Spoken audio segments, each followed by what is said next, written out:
Call সেন্টারের নাম করে অবৈধ কাজকর্ম চালানোর অভিযোগ ৫ মহিলা সহ বাড়ির মালিককে গ্রেপ্তার করল পুলিশ। বেলাকোবা সাহেব বাড়ি এলাকার ঘটনায় রীতিমতো চাঞ্চল্য।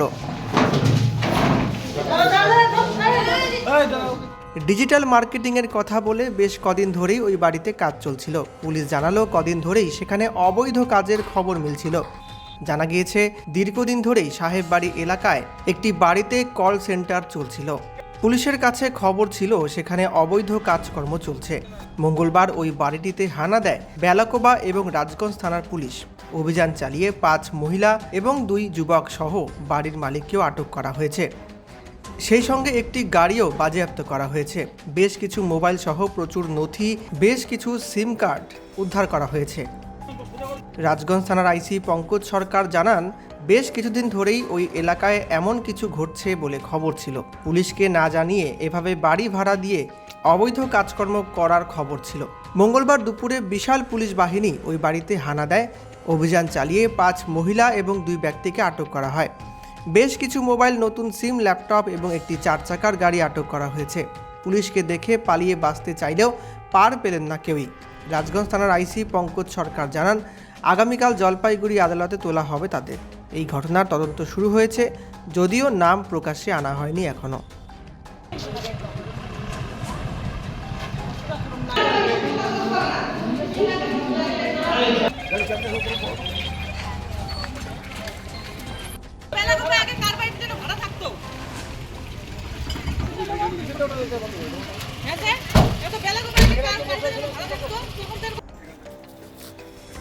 কল সেন্টারের নাম করে অবৈধ কাজকর্ম চালানোর অভিযোগ ৫ মহিলা সহ বাড়ির মালিককে গ্রেপ্তার করল পুলিশ। বেলাকোবা সাহেব বাড়ি এলাকার ঘটনায় রীতিমতো চাঞ্চল্য। ডিজিটাল মার্কেটিংয়ের কথা বলে বেশ কদিন ধরেই ওই বাড়িতে কাজ চলছিল। পুলিশ জানালো কদিন ধরেই সেখানে অবৈধ কাজের খবর মিলছিল। জানা গিয়েছে দীর্ঘদিন ধরেই সাহেব বাড়ি এলাকায় একটি বাড়িতে কল সেন্টার চলছিল। পুলিশের কাছে খবর ছিল সেখানে অবৈধ কাজকর্ম চলছে। মঙ্গলবার ওই বাড়িটিতে হানা দেয় বেলাকোবা এবং রাজগঞ্জ থানার পুলিশ।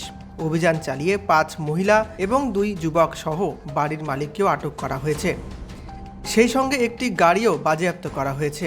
বেশ কিছু মোবাইল সহ প্রচুর নথি, বেশ কিছু সিম কার্ড উদ্ধার করা হয়েছে।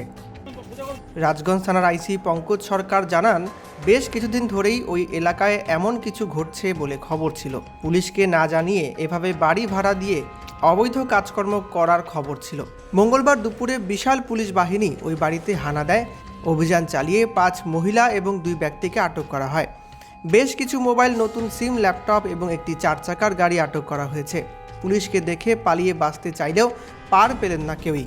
রাজগঞ্জ থানার আইসি পঙ্কজ সরকার জানান, আগামীকাল জলপাইগুড়ি আদালতে তোলা হবে তাদের। এই ঘটনার তদন্ত শুরু হয়েছে, যদিও নাম প্রকাশ্যে আনা হয়নি এখনো।